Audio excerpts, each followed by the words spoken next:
আমি মারা গেলে আমার লাশটা নড়াইলে নিও না। এত কষ্ট পাইছিলাম যে ছেলের মুখে এই কথা শুনে।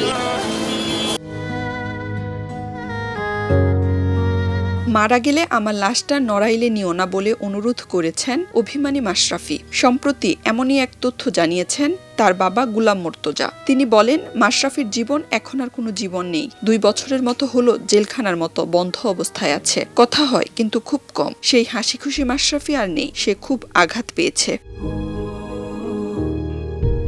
তিনি আরো বলেন, একটা কথা শুনে আমি খুব কষ্ট পেয়েছি। মাশরাফি আমাকে বলেছে, আমি মারা গেলে আমার লাশটা তোমরা নড়াইলে নিও না।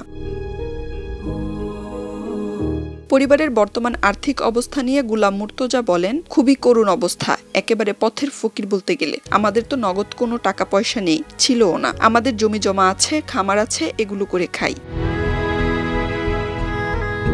ক্রিকেট মাঠে অসংখ্য লড়াই ও নেতৃত্ব গুণের জন্য কোটি ভক্তের হৃদয়ে জায়গা করে নেওয়া ক্রিকেটের সাবেক অধিনায়ক মাশরাফি বিন মুর্তজা, যিনি রাজনীতিতেও সক্রিয় ছিলেন। তবে 2024 সালের 5 আগস্টের পর থেকেই আড়ালে আছেন তিনি। খবরের কাগজ, নিখাদ, নির্ভীক, নিরপেক্ষ।